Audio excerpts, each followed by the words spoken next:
پوښتنې تر وکړې وي په محمد کې څه وایي صلی الله علیه وسلم. ته ورته ویلې نبي الرحمه امام الهدا علیه الصلاة والسلام. به ورته ویلې وي په علي رضی الله عنه کې څه وایي چې په جنت کې وي که په دوزخ کې. نو ده ورته ویلې وي زه خو جنت ته ورننوتلی نه یم، چې جنت ته ورغلم بیا به یې ووینم چې چېرته ده. به یې ورته ویلې خلفاو راشدینو کې څه وایي. ده ورته ویلې زه په هغوی الله نګهبان نه یم مقرر کړی، هغه پوه سه الله پوه سه.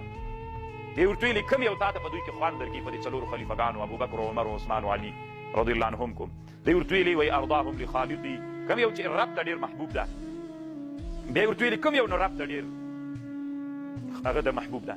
ده ورته ویلې پټې او ښکاره الله ته معلومې دي، زه علم پرې لرم. بیا یې ورته ویلې چې ولې خاندې نه؟ سعید ابن جبیر ته یې ویلې حجاج ابن یوسف ولې نه خاندې؟ ده ورته ویلې څنګه به وخاندم چې الله یو مخلوق پیدا کړی له خټې نه او الله به دا په جهنم بیا سوځي، ولې وخاندم؟ ده ورته ویلې نو موږ وایي ولې خاندو؟ حجاج ابن یوسف ورته ویلې. ده ورته ویلې انسانان نو الله یو رقم نه دي پیدا کړي، زړونه یو رقم نه دي، ته به خاندې خو زه نه خاندم. دې امر ورته وکړ چې موږ به تا ته ملغلرې او زبرجد و یاقوت درکړو. نه امر یې وکړ چې دا راوړئ د سعید ابن جبیر ته. هغه چې جمع کړل ورته ویلې که دا دي تا وایي نو نن چې موږ په تا کومه د مرګ فیصله کړې په دې باندې ته دا فدیه که موږ ته او ته له مرګ نه ځان خلاص کړې پې باندې. ده ورته ویلې